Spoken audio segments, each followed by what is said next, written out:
Bonjour à tous, alors aujourd'hui je vais vous montrer mes cheveux frisés, je vais pas mettre mon bonnet et on va faire la revue de presse, enfin moi je soutiens la presse un peu indépendante et engagée, politique, et je soutiens aussi Mediapart. Libération, je suis sceptique, parce que sur l'islam je les trouve un peu tendancieux. Donc je vais vous présenter le numéro de Politis de cette semaine, parce que le prochain numéro sort jeudi, donc là c'est le numéro de cette semaine, du 25 février au 3 mars. Donc je vous rappelle qu'il y a un hors-série qui est déjà sorti sur la Commune de Paris, sur l'anniversaire des 150 ans de la Commune de Paris, même si je vous ai dit tout le bien que j'en pensais de cette commémoration. Alors je ne vais pas m'exprimer sur le courrier des lecteurs, parce qu'il y a un type qui parle du Sahara occidental, et moi en tant que fils de Marocaine, si je veux pouvoir aller au Maroc, continuer de pouvoir aller au Maroc, j'ai intérêt à fermer ma gueule sur le Sahara. Je laisse les autres en parler.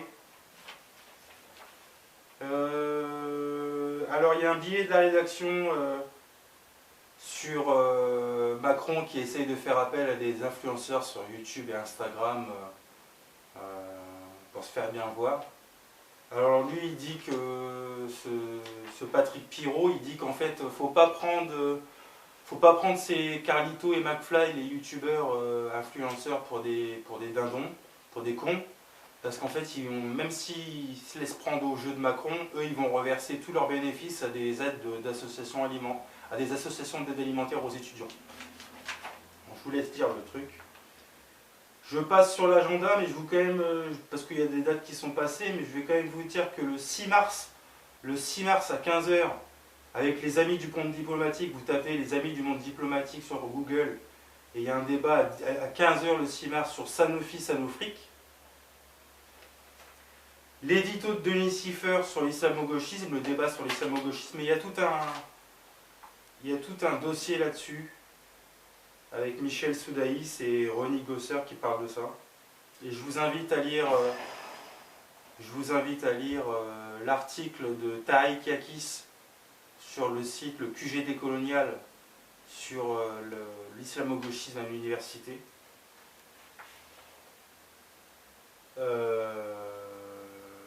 Je passe sur l'article de Fontenelle, que c'est pas très intéressant pour moi. Bon, il y a une petite allusion à la grosse panne qui a eu lieu au Texas. Parce qu'il faut savoir que le Texas, les installations de tout à l'égout, d'électricité, de gaz, sont pas prévues pour des températures froides. Et il y a eu une grosse vague de froid au Texas et toutes les canalisations ont pété. Alors ça par contre je vais le lire. Ça je vais le lire, c'est une petite brève.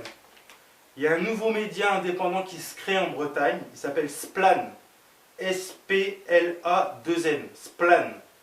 Un nouveau média indépendant vient de naître en Bretagne, parrainé par Disclose, à l'origine de révélations sur l'utilisation des armes françaises contre les civils au Yémen. Le site Splan veut donner les moyens à des journalistes d'aborder des questions d'intérêt général en étant protégés de toute pression et censure. Entre autres préoccupations de cette ONG, la liberté d'informer sur l'agroalimentaire en Bretagne et ailleurs. Intéressant, je vais aller voir ce qu'ils disent. Splan, l'agroalimentaire en Bretagne, parce que ça rapporte du fric, l'agroalimentaire en Bretagne. Bon, il rappelle que le gars qui est à la tête du Centre national du cinéma est un pote de Macron. Il est visé par des accusations d'agression sexuelle et tentative de viol sur son filleul.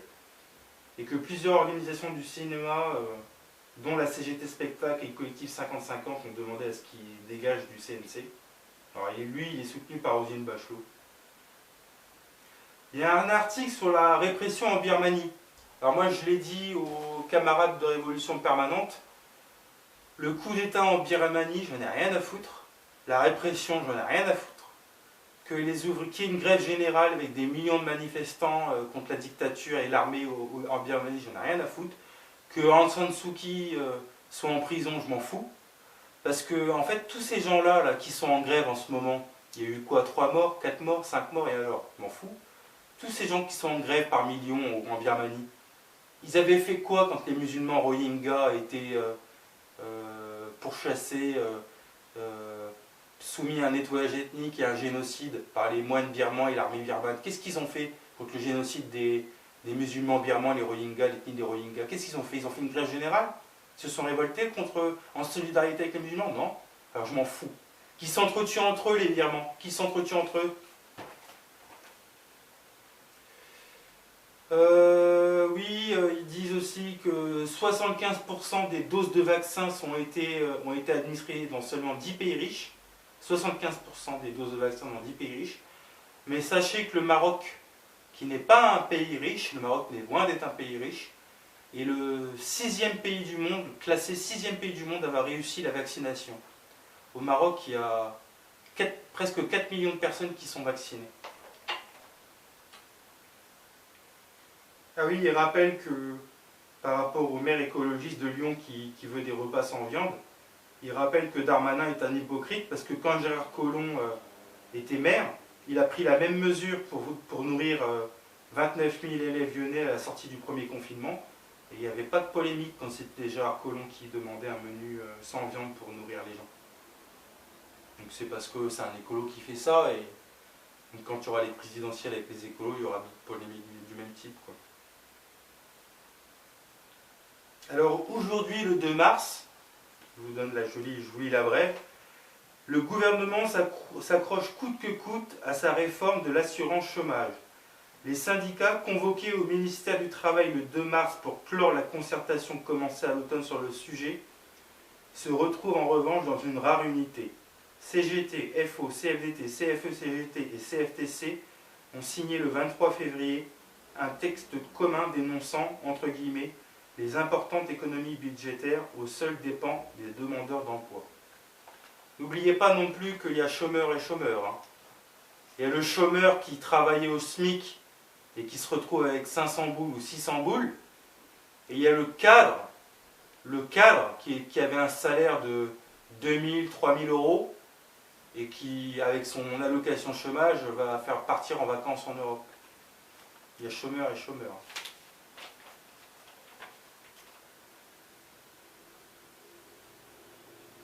Il y a un article sur Dupond-Moretti, un article de Nadia Sweeney, qui disent qu'il y avait beaucoup d'espoir. Oui, parce qu'il y a des gens il y avait des féministes qui disaient que c'était un mec qui n'a jamais pris au sérieux la parole des femmes.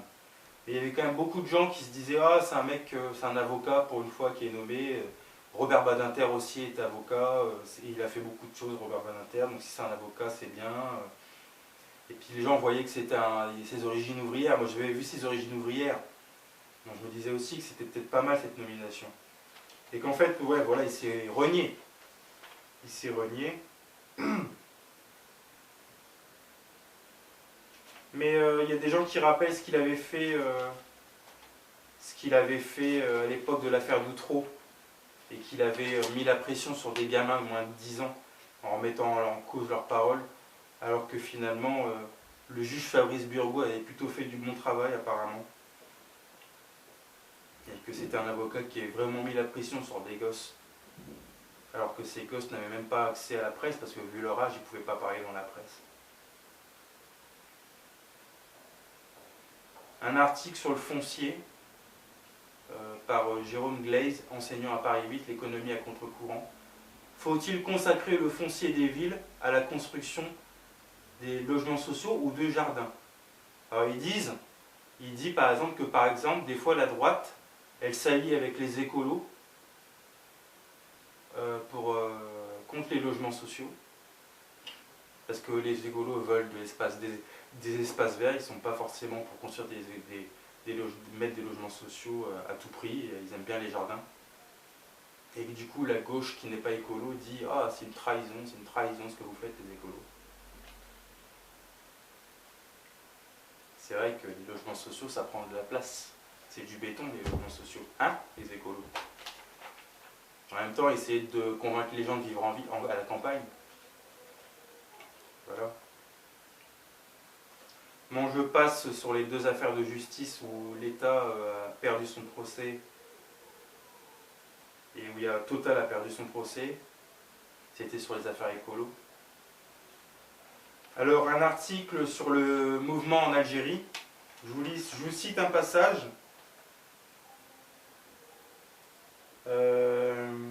80 à 95% des détenus politiques encore emprisonnés ont été arrêtés après l'interruption des marches pendant le Covid. Parce que oui, quand il y a eu le Covid et les gestes barrières, les manifestants du Irak se sont dit ouais c'est le Covid, là il faut faire gaffe, il faut qu'on soit solidaire, on va annuler les marches pendant le Covid. Et en fait, la plupart des gens qui sont en prison en ce moment en Algérie, c'est des gens qui ont été emprisonnés par rapport à leur post sur Facebook. C'est pas parce que ils étaient partis manifester ou qu'ils appelaient à manifester. C'était par rapport à ce qu'ils disaient sur Facebook. La grande majorité, 90 à 95% des gens en prison, c'est pour des posts Facebook en ce moment.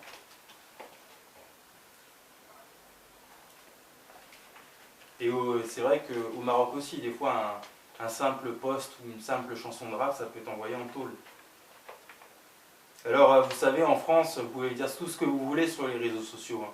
Ça se voit que vous ne savez pas ce que c'est que la liberté d'expression qui coûte beaucoup en Algérie et au Maroc. C'est pas le fascisme en France, hein. Vous pouvez raconter tout ce que vous voulez sur les réseaux sociaux. Si c'était le fascisme en France, il y aurait longtemps que vous seriez en prison pour ce que vous avez dit sur vos pages Facebook à vous. Alors, il y a un article, un dossier sur le dépistage du Covid en voie d'ubérisation. Alors apparemment, il y a beaucoup d'étudiants en médecine qui se plaignent d'être réquisitionnés pour faire les tests Covid. Et ils sont mal payés pour faire ça. Pour faire les tests Covid, il y a des externes qui sont payés 2,60 € brut de l'heure, 250 € par mois pour faire les tests Covid. Et donc du coup, il y en a qui ont vu, ils ont vu qu'il y avait des gens qui ne voulaient pas travailler pour rien. Et donc ils se sont dit, devenez auto-entrepreneurs du dépistage du Covid.